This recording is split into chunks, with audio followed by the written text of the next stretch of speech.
بسم اللہ الرحمن الرحیم۔ السلام علیکم، آپ دیکھ رہے ہیں الف نیوز اور میں ہوں آپ کے ساتھ ماجد علی۔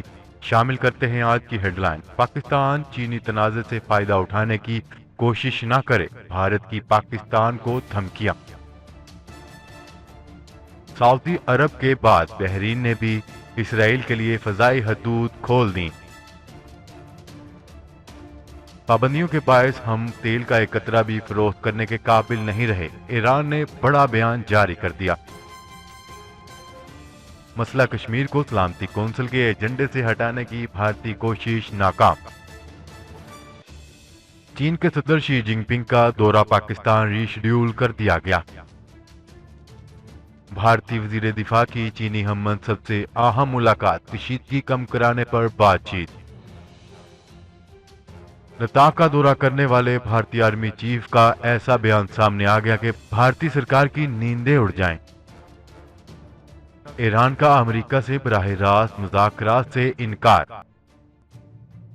یوم دفاع پاکستان 6 ستمبر کو قومی اور ملی جوش و جذبے کے ساتھ منایا جائے گا۔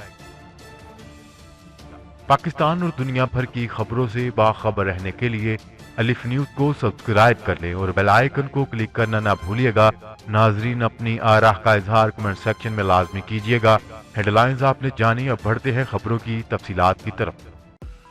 بھارت نے ہرزہ سرائی کی ہے کہ اگر پاکستان نے چین کے ساتھ سرحد پر تنازع کا فائدہ اٹھانے کی کوشش کی تو اسے زبردست نقصان اٹھانا پڑے گا، کیونکہ بھارت دو محاذوں پر ایک ساتھ لڑنے کی صلاحیت رکھتا ہے۔ ایک ایسے وقت جب لداخ میں چین اور بھارت کے درمیان زبردست کشیدگی کا ماحول ہے۔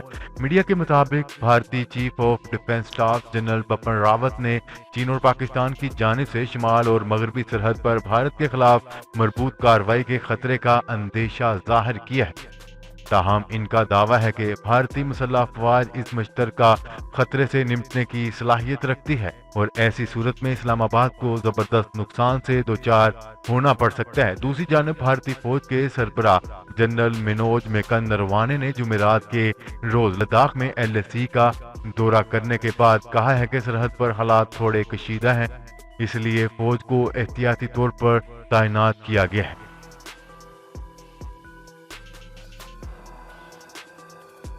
خبر کے اگلے حصے میں بات کرتے ہیں۔ سعودی عرب کے بعد بحرین نے بھی متحدہ عرب امارات کے لیے اسرائیلی پروازوں کو اپنی فضائی حدود استعمال کرنے کی اجازت دے دی۔ اس سے قبل سعودی عرب نے بھی اسرائیلی پروازوں کو اپنی حدود استعمال کرنے کی اجازت دی تھی۔ بحرین حکومت کی جانب سے جاری بیان میں کہا گیا ہے کہ متحدہ عرب امارات سے آنے اور جانے والی تمام پروازوں کو فضائی راستہ استعمال کرنے کی اجازت ہوگی۔ اس بیان میں اسرائیل کو استثناء نہیں دیا گیا، جبکہ اس سے قبل ایسے بیان میں اسرائیل کو مستثنی قرار دیا جاتا تھا۔ بحرین ایوییشن کی جانب سے جاری بیان میں کہا گیا ہے کہ اسرائیلی پروازوں کو اپنی فضائی حدود استعمال کرنے کی اجازت متحدہ عرب امارات کی جانب سے درخواست پر دی گئی ہے، جس میں استدعا کی گئی تھی کہ اسرائیل سے UAE آنے اور جانے والی پروازوں کو بحرین اپنی فضائی حدود سے گزرنے کی اجازت دیں۔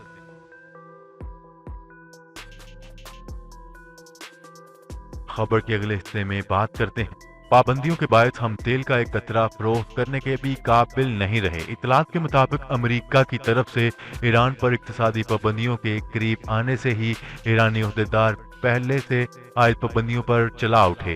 ایرانی صدر حسن روحانی کے معاون اور بجٹ ساز کمیٹی کے سربراہ محمد باقر نوبخت نے کہا ہے کہ ایران اب تک سخت ترین پابندیوں سے گزر رہا ہے، کیونکہ وہ اب تک تیل کا ایک قطرہ بھی نہیں بیچ سکتا۔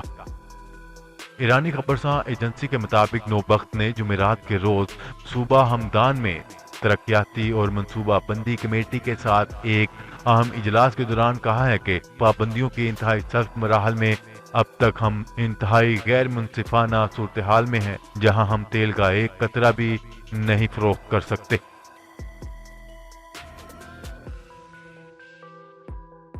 خبر کے اگلے حصے میں بات کرتے ہیں۔ بھارت نے مسئلہ کشمیر کو سلامتی کونسل کے ایجنڈے سے ہٹانے کی کوشش کی، جس کو ناکام بنا دیا گیا ہے۔ ذرائع کے مطابق مسئلہ کشمیر کو سلامتی کونسل کے ایجنڈے سے یک طرفہ طور پر نہیں ہٹایا جا سکتا اور ایجنڈے میں تبدیلی 15 رکنی کونسل کے متفقہ فیصلے سے ممکن ہے۔ اطلاعات ہیں کہ بھارتی مندوب نے سیکیورٹی کونسل کے ایجنڈے سے مسئلہ کشمیر کو نکالنے کا مطالبہ کیا تھا۔ انہوں نے کہا تھا کہ سلامتی کونسل کے ایجنڈے سے بعض پرانے ایجنڈے ہٹا دیے جائیں۔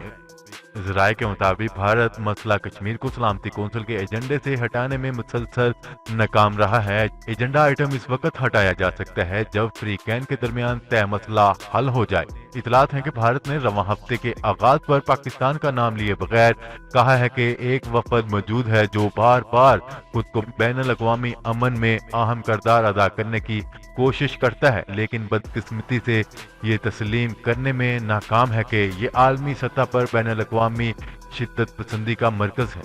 کیا رہے مسئلہ کشمیر پر سلامتی کونسل 16 قراردادیں پاس کر چکی ہے اور پاکستان مسلسل سلامتی کونسل میں جموں و کشمیر کے معاملے پر بات چیت کرنے کی کوشش کر رہا ہے۔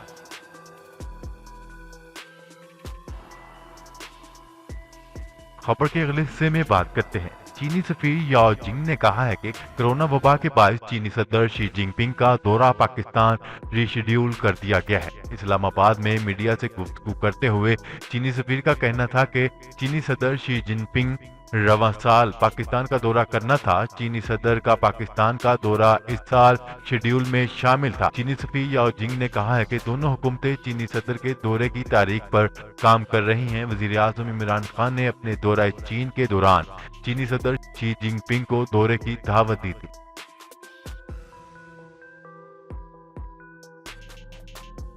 خبر کے اگلے حصے میں بات کرتے ہیں۔ بھارتی وزیر دفاع کی اپنے چینی ہم منصب سے ملاقات۔ شنگھائی تعاون تنظیم کے وزرائے دفاع کی کانفرنس کی سائیڈ لائن پر ملاقات کی۔ بھارت کے وزیر دفاع راجناتھ سنگھ کی چینی ہم منصب سے ماسکو میں ملاقات ہوئی ہے، جس میں دو طرفہ کشیدگی کم کرنے پر بات چیت کی گئی۔ غیر ملکی خبرساں ادارے کے مطابق بھارتی وزیر دفاع کی اپنے چینی ہم منصب سے شنگھائی تعاون تنظیم کے وزرائے دفاع کی کانفرنس کی سائیڈ لائن پر ہوئی ملاقات میں سرحد پر جاری کشیدگی کو کم کرنے پر گفتگو کی گئی۔ واضح رہے بھارت نے لداخ میں چینی سرحد کی خلاف ورزی کر کے منہ کی کھائی تھی اور اسے پسپائی کا سامنا کرنا پڑا تھا۔ دونوں ملکوں کے درمیان اب بھی 4 ماہ سے کشیدگی برقرار ہے اور دوسری جانب امریکی صدر ڈونلڈ ٹرمپ نے بھارت اور چین کے درمیان تنازع حل کروانے کے لیے مدد کی بھی پیشکش کی ہے۔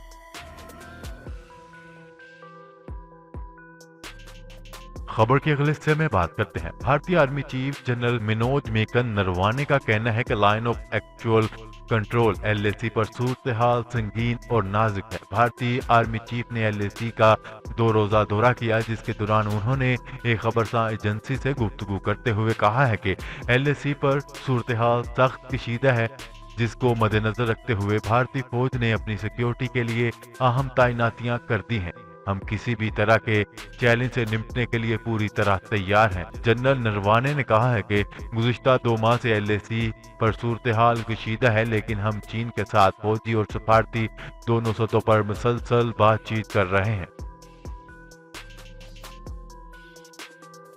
خبر کے اگلے حصے میں بات کرتے ہیں۔ ایران نے امریکہ سے براہ راست مذاکرات سے انکار کر دیا۔ ایران کے نیم سرکاری خبرساں ادارے کو دیے گئے ایک انٹرویو میں صدارتی دفتر کے چیئرمین نے کہا ہے کہ روسی وزیر خارجہ سرگئی لاروف کی ایران پر متحدہ امریکہ کے درمیان براہ راست مذاکرات کی تجویز کو منفی جواز دیا گیا ہے۔ مزید بتایا گیا ہے کہ ہماری امریکہ کے ساتھ مذاکرات کی کوئی منصوبہ بندی نہیں ہے اور ہمارا اس معاملے میں موقف عیاں ہے۔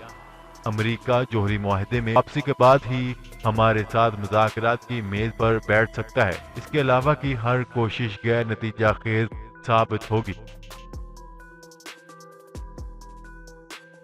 خبر کے اگلے اور آخری حصے میں بات کرتے ہیں۔ ملک بھر میں یوم دفاع پاکستان کل 6 ستمبر بروز اتوار کو قومی اور ملی جوش و جذبے کے ساتھ منایا جائے گا۔ 1965 کی جنگ کے 55 سال مکمل ہونے پر یوم دفاع کی خصوصی تیاریاں جاری ہیں۔ اس دن کی مناسبت سے وفاقی اور دارالحکومت میں 31 جبکہ صوبائی دارالحکومت میں 21 توپوں کی سلامی دی جائے گی۔ نماز فجر کے بعد ملک و قوم کی سلامتی اور خوشحالی کے لیے خصوصی دعائیں اور شہداء کے لیے فاتحہ خوانی کی جائے گی۔ یوم دفاع پاکستان کے سلسلے میں تمام کنٹونمنٹس کے ساتھ مختلف شہروں میں پروقار تقریبات کا اہتمام کیا جائے گا۔ جی تو ناظرین، آج کے لیے اتنا ہی۔ مزید خبریں لے کر بہت جلد آپ کی خدمت میں حاضر ہوں گے، تب تک کے لیے اپنا خیال رکھیے گا۔ اللہ نگہبان۔ پاکستان زندہ باد، پاکستان آرمی پائندہ باد۔